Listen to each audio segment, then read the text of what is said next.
Hi, thanks for joining me. Mindy Mandell here. And today in this video, I'm going to talk about the fifth hypothesis of Plato's Parmenides. For those of you new to my channel, there are videos on hypotheses 1 through 4, which you can find on my channel page. Okay, today though, we're going into the fifth. Now, one thing that I did cover a bit in the last video is the basic structure of dialectic, and we saw how this dialogue fits that basic structure. So we explore some absolute reality or some metaphysical thing that we want to explore, such as beauty or justice or so on. In this case, in the case of the dialogue Parmenides, we're looking at if the one is. And so there are 4 basic questions that we're going to ask. What follows for the one, or whatever it is we're exploring, in and of itself? What follows for it in relationship to others? And again, you can choose, there's some flexibility in what the others might be, depending on the particular exploration that you want to make. What follows for the others in relation to themselves, because this thing that we're exploring exists. And then what follows for the others in relation to the thing we're exploring, the one in this case. And so we saw first of all how these all match up to the different hypotheses, and then the focus in the last video was on the 4th hypothesis. So the second hypothesis focused on the one in and of itself, and we saw the unfolding of the one. The 3rd hypothesis focused on the relationship of the one to the others, and we saw the interplay of the divine and the mundane in what he called there, I think it was the instant. Last week's video, or the last video that I made, was on the 4th hypothesis, where we saw the others in relation to themselves. We saw the group mentality that springs up in religious organizations.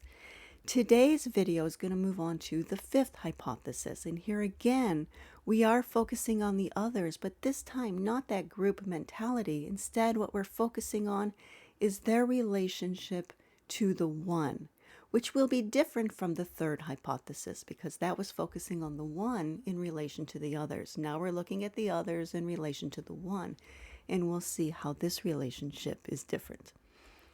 All right, so it begins at 159b, and I decided to stay with the Fowler translation. And it starts like this. Let us then begin at the beginning and ask, if one is, what must happen to the things which are other than one? So again, our focus is on the others, but this time what Parmenides is going to unfold for us is that relationship of the others to the one. He asks, must not the one be separate from the others, and the others from the one? Well, his interlocutor Aristoteles did not understand this, so he asked why. Here's how Parmenides starts to unfold this. I got a little tongue-tied there. Because there is nothing else besides these, which is other than one, and other than the others. For when we have said one and the others, we have included all things. So we have only 2 things, one and the others, and there can't be anything else. That's the first step in unfolding the answer to the why. Why must they be separate? And now he does something a little tricky. Watch what he does here. He says, then there is nothing other than these in which both the one and the others may be. So there cannot be a 3rd thing, but not only can there not be something other than the others and the one, but the others and the one cannot be in that other thing. And the conclusion then is that the one and the others can never be in the same. And so there he slips in the idea of same as a thing, just as we saw in the 1st and 2nd hypothesis. The same as a thing, it's a place, or it's something that they could potentially be inside. But he says they cannot, because there is nothing other than one and the others. So you've got one and you've got others. Now, if we also had same, in which the others and the one could be inside, it might look something, you might diagram it something like this. Obviously, we're talking about what is beyond the physical, so it wouldn't look like this, but something like this. But he's saying this is not possible, because there's only the one and the others. So the conclusion then is that they're separate. And surely we say that what is truly one has no parts. Anything that is whole can have parts, But if it's truly one, it has no parts. And he's going to use this to build his next argument, to make that argument, that previous argument, even stronger. Then the one cannot be in the others as a whole, nor as parts of it, if it is separate from the others and it has no parts. So the one is separate from the others as the one. It's also separate as a whole and as parts, because it's not a whole and does not have parts. Then the others cannot partake of the one in any way. They can neither partake of any part of it nor of the whole. So here we're seeing something that we have not seen in the second, third, or fourth hypothesis, the other hypotheses that deal with the hypothesis if the one is. In those three, we saw some form of participation. For the first time, though, we're seeing no participation of any kind. And so what results is something like this, where you have the one, which I'm here depicting is with the clouds, and you have the mundane world. And here I have a photo of the famous crossing at Shibuya in Tokyo. I live in Japan, and this is a very famous crossing here. Very crowded, many corners, and it's a very crowded place in the center of Tokyo. And I think this is a nice representation of the state of mind of the fifth hypothesis, because if you are in the fifth, if you are in this state of mind, it's not a question of whether you're religious or not. You might very well say, if there probably is a God, maybe you're agnostic, but you say, yeah, there is a God, or maybe you feel strongly, yeah, there really is a God, but it doesn't affect me. It doesn't affect my life.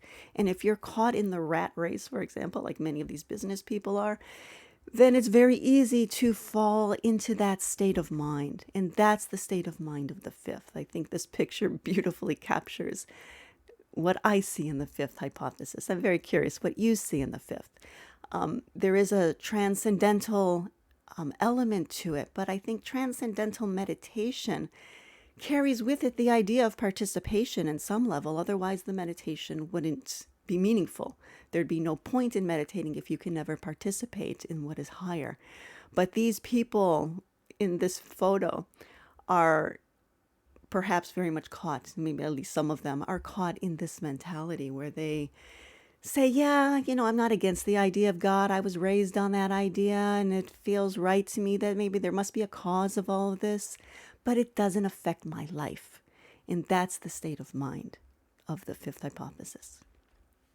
But now what he's going to do is show that this state of mind, from a certain perspective, it makes sense and it's understandable. It seems logical. But if we really carry the logic of it through to its natural conclusion, there will be a lot of absurdities. And here he's going to lay them out for us.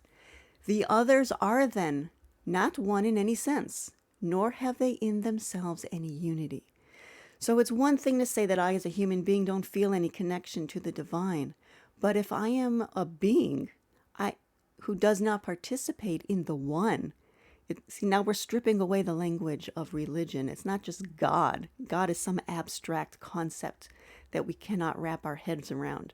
But when we're focusing on metaphysics and thinking of the one, well, what does it mean to participate in the one? Well, for one thing, the others, if they do not participate in the one, they have no unity. But neither are the others many. For if they were many, each of them would be one part of the whole. But actually the things that are other than one are not many, nor a whole, nor parts, since they do not participate in the one in any way. So there have been many arguments in Platonic philosophy to show why the many must participate in the one. And I think Proclus did this as well as anybody ever could. And here's a quote from his Theology of Plato. This is from, as you can see here, Book 2, Chapter 1, where he is explaining why absurdities would follow if the many do not participate in the one. He says, if beings are many, and in such a manner many so that the one is not anywhere to be found, they do not participate in any way, then absurdities will happen to be the result. Or rather, all the nature of beings will at once from the first be destroyed, as there will immediately be nothing which is capable of participating the one. For it must be admitted that every being is either one certain thing or it's nothing. So anything that exists, whether it's a living being such as yourself, or it's a physical thing such as this microphone, if it exists, it is one certain thing. And if it's not one certain thing, it's nothing. Well, going back to Parmenides, he goes on to say that neither are the others two or three, nor are two or three in them, if they are entirely deprived of unity. So another argument that Proclus made was that the one is the condition for number. And here again, from his book 2, chapter 1 of Theology of Plato, he says that moreover there is no number of beings, if the one in no respect is. But all things and each thing will not be one. For the particle of number, the monad, is one, and every number itself is one. In other words, the number 3 is 3 ones, but also as a unity, it becomes one number, namely 3. And so in two senses, we can say that number has to have one, and it must participate in one. He goes on to explain this point. If there are 5 monads, there is also the pentad, and if 3 monads, the triad. But the triad itself is a certain unity, and so is the pentad. So first of all, the number 5 is 5 monads, but also together, when you put those 5 together, you have one unity that we call 5. So if there is no one, there will neither be any part nor the whole of numbers. And so that's one of the absurdities that follows. And once we recognize this absurdity, then there are further absurdities that follow on this. Nor are the others either themselves like and unlike the one. So now he's bringing in like and unlike, and he's going to tie this into the idea of number. Nor are likeness and unlikeness in them. For if they were like and unlike, or had likeness and unlikeness in them, the things which are other than one would have in them 2 elements, opposite to one another. But they cannot have 2 elements because they don't have number.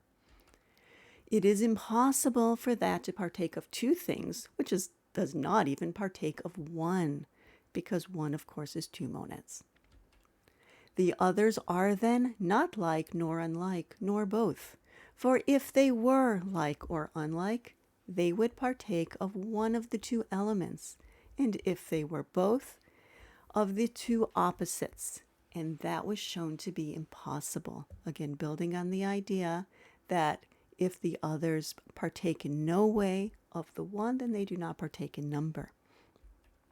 And now Parmenides wraps up the 5th hypothesis by pointing out that none of the categories that we saw in the 1st or 2nd hypotheses could be in the 5th for the same reason in the others. They are then neither the same, nor other, nor in motion, nor at rest, nor becoming, nor being destroyed, nor greater than, nor less, nor equal. And they experience no similar affections. For if the others are subject to such affections, they will participate in 1 and 2 and 3 and odd and even, in which we saw that they cannot participate if they are in every way utterly deprived of unity. So absurdities follow for the others in relation to the one if we consider the one existing. Now he has now wrapped up then these 4 hypotheses dealing with the hypothetical if the one is.